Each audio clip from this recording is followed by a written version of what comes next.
A ver, hablemos de Eduardo Verástegui.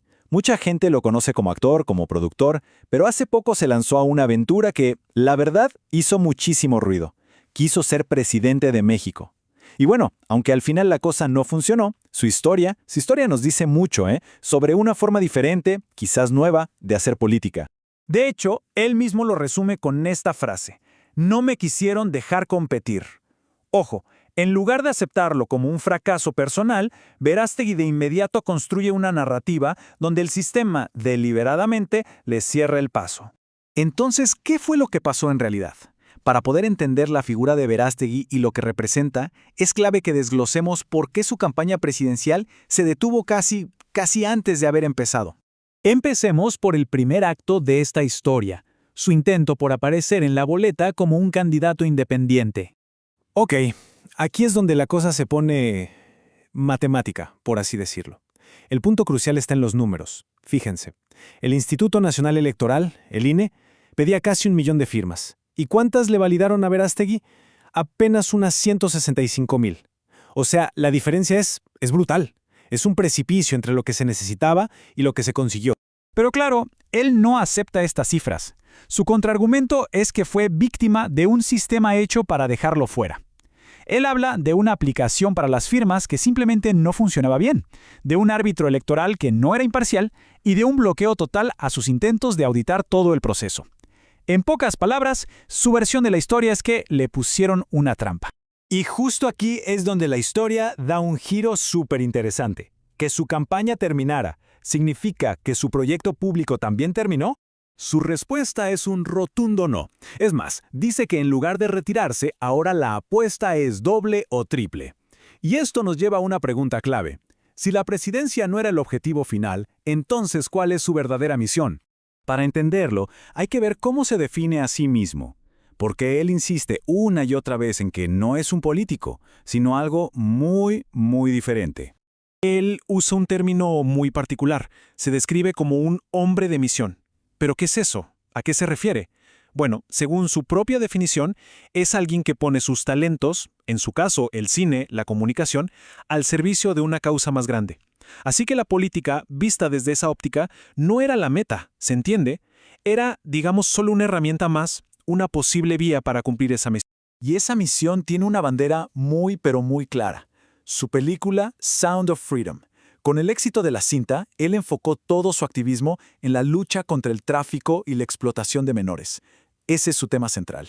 Esto nos lleva directamente al corazón de su movimiento, que se puede resumir en un lema de 3 pilares. 3 pilares que, por cierto, han generado una controversia enorme. Dios, familia y libertad. Vamos a desmenuzar este lema.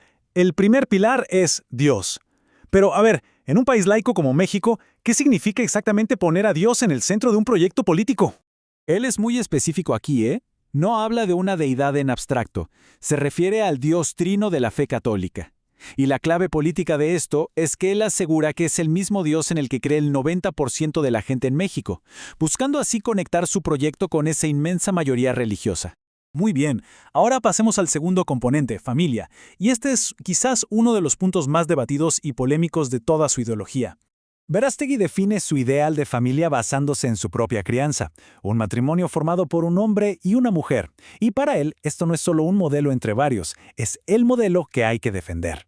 Aquí su argumento tiene un matiz importante. Él hace una distinción clave. Por un lado, afirma que todas las personas, sin excepción, tienen la misma dignidad ante Dios. Pero por otro lado, defiende que la palabra matrimonio debe reservarse única y exclusivamente para la unión entre un hombre y una mujer. Y con eso llegamos al último pilar, y probablemente el más complejo de todos. ¿Qué es lo que Eduardo Verástegui entiende por libertad? Para él, la verdadera libertad no es el libertinaje de hago lo que se me da la gana, ¿no? Él la define como la capacidad de hacer lo que es correcto, lo que está alineado con una verdad que él considera objetiva. Desde su punto de vista, actuar en contra de esa verdad, por ejemplo, a través de adicciones, no te hace libre. Al contrario, te convierte en esclavo. Entonces, si la campaña presidencial ya terminó, ¿qué viene ahora? Bueno, parece que su enfoque ha cambiado. Ya no es la política electoral, sino la construcción de un movimiento desde la base. Su plan ahora mismo parece una hoja de ruta en 3 pasos. Primero, despertar a lo que él llama la mayoría silenciosa de patriotas y gente de fe. Segundo, darle a ese grupo, que él ve como desorganizado, una estructura, un movimiento. Y tercero, hacer tanto ruido que ya nadie puede ignorarlos, y así desafiar la idea de que son una minoría. Y aquí viene la parte clave. Su retiro de la política electoral parece que no es definitivo. Deja la puerta abierta. Ha dicho que si en 5 años siente que México lo necesita, podría volver a intentarlo. Así que la misión, al parecer, no está cancelada, está en pausa. Y todo esto nos deja con una pregunta final, una que va mucho más allá del propio Verástegui.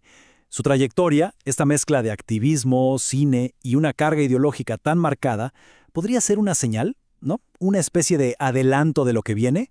¿Será que estamos entrando a una nueva era de la política? Una donde la batalla más importante ya no se da en las urnas, sino en la cultura, en las pantallas, en las redes. Es algo para pensar.